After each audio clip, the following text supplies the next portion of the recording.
pretty torn on this one, Meat, and equally excited. I honestly think that if this doesn't turn into an Apex snoozer, that this could be a potential fight of the night fight. Jim Miller, most wins in UFC history, most fights in UFC history, is a plus 145 dog against Jared Flash Gordon, who, if you remember, we just saw him literally a couple weeks ago, like 5 weeks ago, and it ended up being a no contest. He ate that headbutt and was essentially out cold on the canvas as a result of Bobby Green's transgression. But nonetheless, a no contest officially, and it's been just a rough kind of stretch for him, right? Because he beat Paddy Pimblett on paper. However, it says he lost, and he also lost that fight to Grant Dawson, but he picked up that finish over Santos in between that, or that decision over Santos. So it's tough to know what you're going to get from Bobby or from Flash Gordon, and it's tough to know if, even if you get his best version, are his skills capable enough to beat a legend like Jim Miller, who is the ultimate levels test, right? I mean,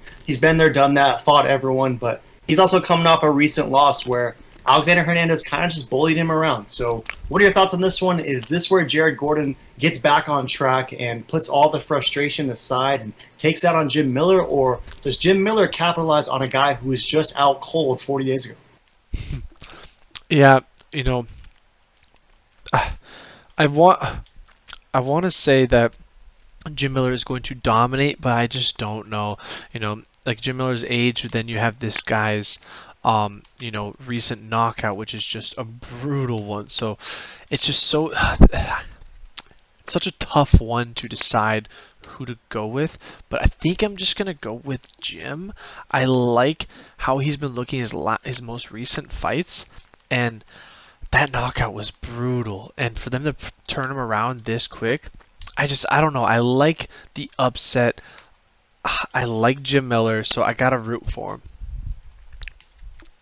Yeah, he's plus 145 dog in this one, and it's pretty funny because Jim Miller is like a dog in basically every fight that he's ever in, yet has the most wins in company history. Like, it doesn't seem like those two would align, but he is almost 40 years old. He's, you know, not as fast as he used to be, but he can still crack. I mean, it wasn't long ago when he fought Nicholas Mata as like a 3-1 dog and absolutely slept him. So he does hit hard, and he always has that guillotine and nasty black belt arsenal to go with it. I do wonder, though, when Jim Miller has been losing recently, he's just been getting like outmanned, outpositioned, out-wrestled, essentially. Hernandez did that to him.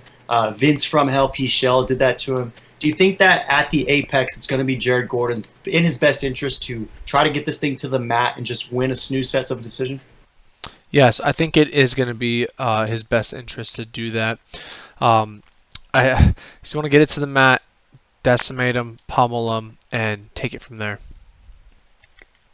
Yeah, I'm just curious to see if he's able to do that, one, and two, if he's able to keep him there. Because, again, that's just how Jim Miller has been losing, if he has been losing. So I'm going to roll Jared Gordon. I'm staying far away from it just because I don't like that he was just knocked out cold within the last 60 days. So if Jim Miller catches him with something stiff, then I could see Jared Gordon going out, and maybe Jim Miller KO, TKO / sub does cash with pretty decent value because he's already a sizable dog, and I think that if he wins, he probably is going to get a finish. It's tough for me to see a world where Jim Miller wins a decision against Jared Gordon, but you never know. That's probably going to be the play since I said it. But nonetheless, I'm going to go with Jared Gordon. I think he gets the decision in this one, but again, that's just for Meat Boy pick's sake. Definitely not going to play this one personally because I don't ever like to bet against Jim Miller. I mean, if a guy who has the most wins in UFC history beats the guy that you bet on, then the joke's on you, right? You're the one who bet against someone who has literally the most experience and on paper has had the most success as far as by volume. So I'm going to go Jared Gordon. I like by decision. 60% is rolling that same way. 40% meanwhile going with A10. Any last thoughts, Meat Boy? No, I like this matchup. It's a fun fight. Don't comments who you take. You take the Miller Driller or Flash.